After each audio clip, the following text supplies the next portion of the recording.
Okay, let's move on to editing and adding questions. We're learning how to create Google Forms, and in this video, we'll walk through the scenario of first editing the two sample questions that are there, and then creating questions from those, adding some questions, and saving our form.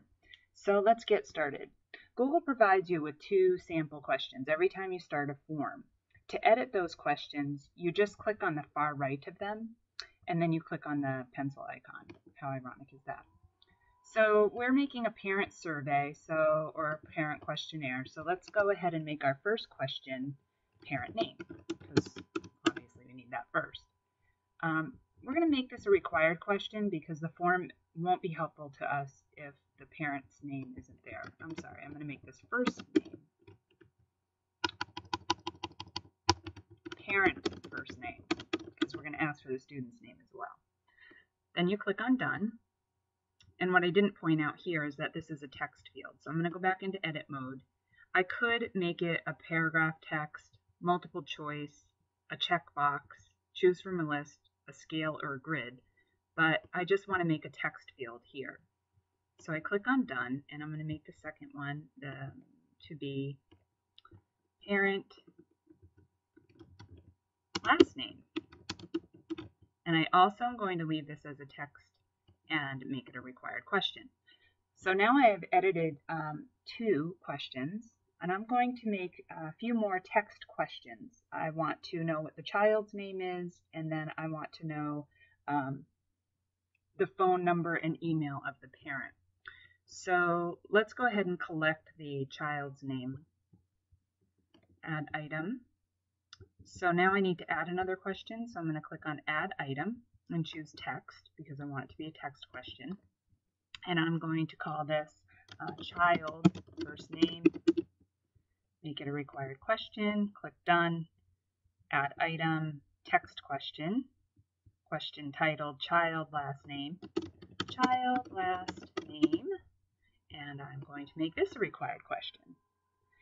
I have a couple more text fields to make. I'm going to add an item for the email address, parent email,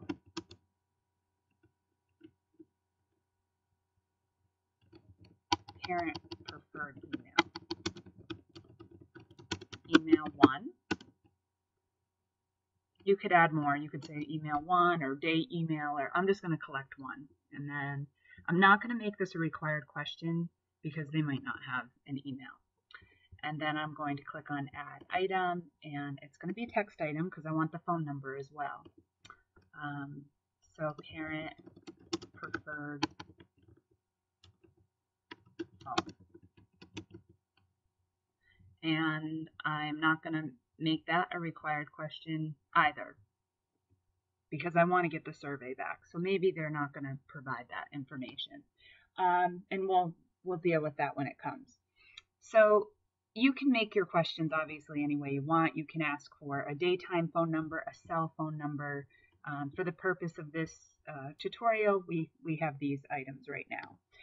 Now I get to show you how to create the various different options you have for question types. Let's start with multiple choice. So add item. Our next item will make a multiple choice, and we will ask the parent to choose from one. What is the best way to reach you? And this, like I said, we're just doing this for an example, so it may not be the best question to ask, but let's just go with it. What is the best way to reach you? And then we'll say email or phone. So question 1 would be email. Option 2 would be phone. And then you can click other. Maybe they'll say, or actually let's just do this, both.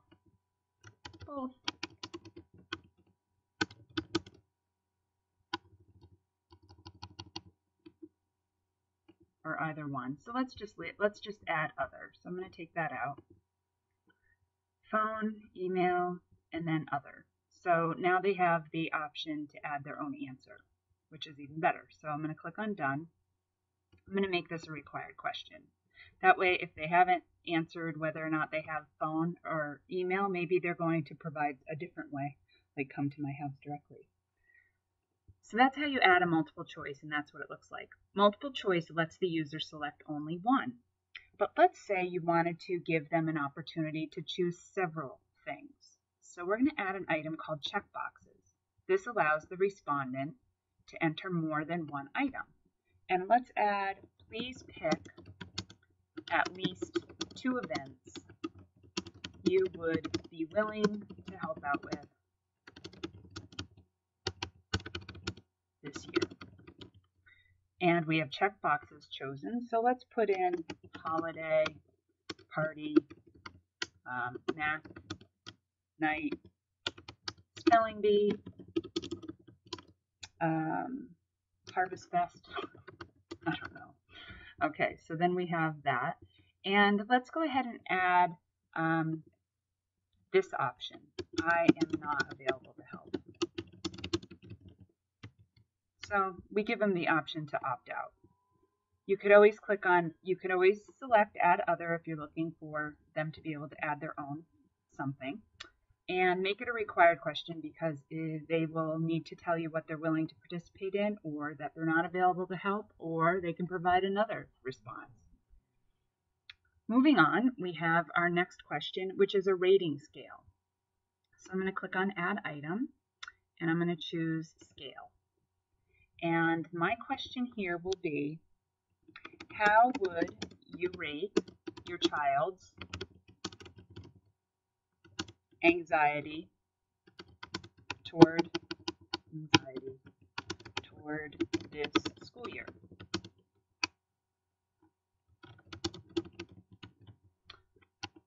You can then choose a scale of 1 to 5, and let's say 1 is not at all anxious, and let's say 5 is very anxious. So you can get some feedback from parents. You don't have to make it a required question, and click on Done. And that's how a scale looks when you're done with it.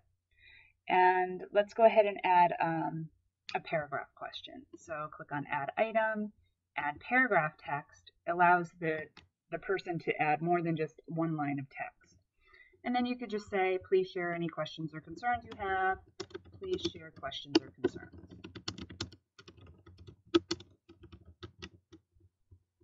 Okay. You don't have to make that a required question, or you can. Those are your options. So now we're done. This is how you add and edit questions. And then follow-up tutorial will show you how to collect responses. If you wanted to view your form to see how it looked now, you can click on, at the bottom, it says you can view the published form here. So you just go ahead and click on that, and you can go ahead and look through and see how it looks on the line. This is a great way to proof your form. It opens in a new tab, so you can go back immediately and make the corrections that you'd like to make.